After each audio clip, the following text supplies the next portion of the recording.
Hey, y'all, if you got an email from MailerLite this morning and you're freaking out, I want you to take a deep breath. It's going to be okay.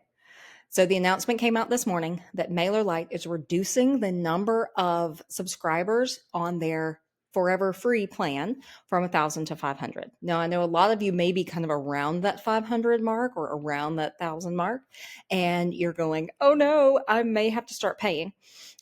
First of all, there are, without a doubt, people on your email list who are not opening your emails anymore.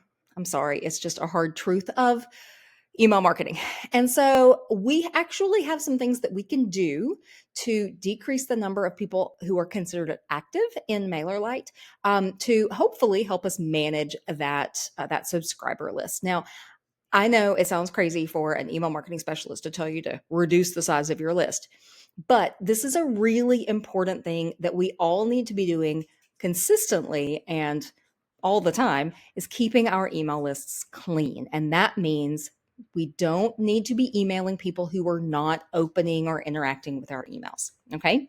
Now, MailerLite has something that makes this very easy. So what I want to show you is on your subscriber list, you can see right here, I'm trying to protect the email addresses that I do have in the system. You'll see that you have 82. Well, in this case, I have 82 subscribers that are considered active. And from a MailerLite perspective, active subscribers are ones that are not unsubscribed, and depending on how they calculate it, they are people who have been opening your emails. I'm going to show you in a second how to actually tell who that is. But you can see that I've got 82 active, 27 unsubscribed, and 4 bounced. I don't have any spam complaints or anybody that's unconfirmed. Unconfirmed happens when you have double opt-in turned on an opt-in funnel or a lead funnel. All of that together, I'm not good at math, but that's 113. So what MailerLite is concerned about is not this number, it's concerned with this number. So what we want to do is we want to identify as many of those inactive subscribers as we can, and we need to unsubscribe them from our list. That is going to decrease this number so we can potentially get it under whatever threshold we're trying to get under. So they make it very easy to do this. We are on our subscribers tab here over on the left. We're gonna tap on or click the clean up inactive tab right there, and you can see it's going to explain to you exactly what it means to for a list to be for a contact to be inactive. Either they have never opened an email from you, or they haven't opened an email from you in a set period of time. You can see right down here that by default, and I can just show you this list, I don't have any subscribers that have been inactive for the last 6 months who have also been sent more than 10 emails. I'm going to change these filters a little bit so I get some inactive, so I can just walk you through this process. So 1 second and let me do that. Okay, so I changed my filters on this cleanup inactives tab, to that they've been inactive for at least the last 12 months, and they've been sent up to 10 emails. I've got 28 people on this list, and I blurred out their addresses just for their own privacy.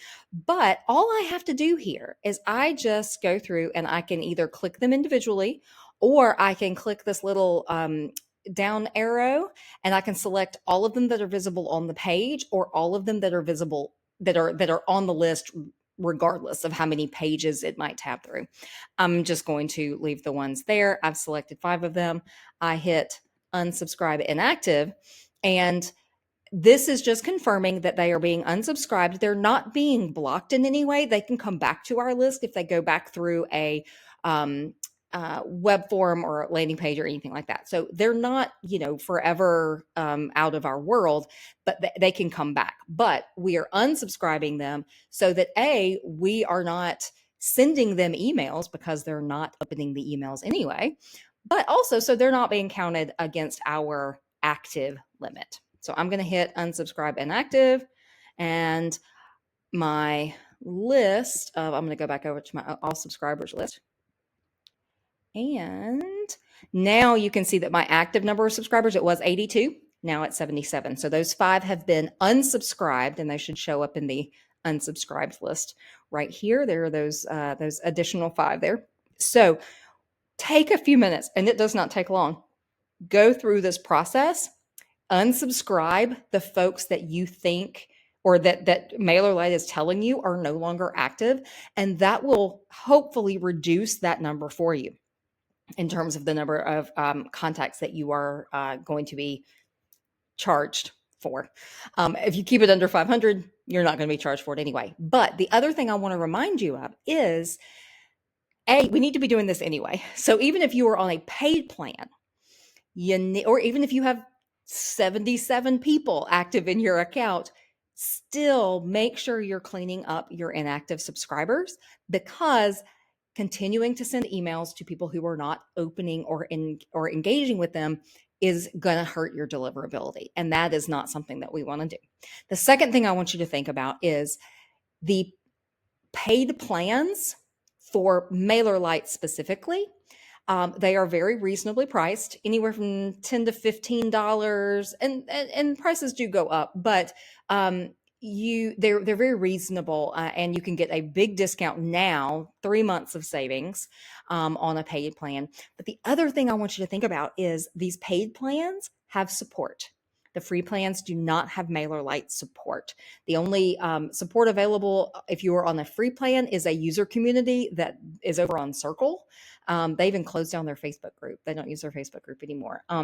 But the free plan does not come with any kind of email support or chat support or anything like that. So one of the benefits of upgrading to a paid plan is that you will also get that additional level of support from the company, which, even if you don't feel like you need it, it's good to have. There are a lot of times that I have spent like just banging my head against a wall trying to figure out how to do something. Whereas if I would have had support, I could have just chatted the support team and they could have told me. So that is my challenge to you, my MailerLite users. Go through this process, whether or not you're worried about hitting that threshold, because this is an important piece of just best practices in your email marketing. If you are not on MailerLite and you still have some kind of limit in your contact list in terms of how many contacts you can have per your paid plan. Most of the platforms are going this way now, even Flowdesk, which is a platform that up until now has had an unlimited number of contacts for like a flat rate. They are apparently changing that as well. That has come down the pipe this week. So remember that this is a business expense. It's not a big one. It doesn't have to be a big one, but it does behoove you to keep your list clean no matter what platform you're using. And every platform is a little bit different. So if you're on a platform and you don't know how to clean up your list, drop me a comment below and I'll walk you through the process. All right. Talk to you guys soon. Bye.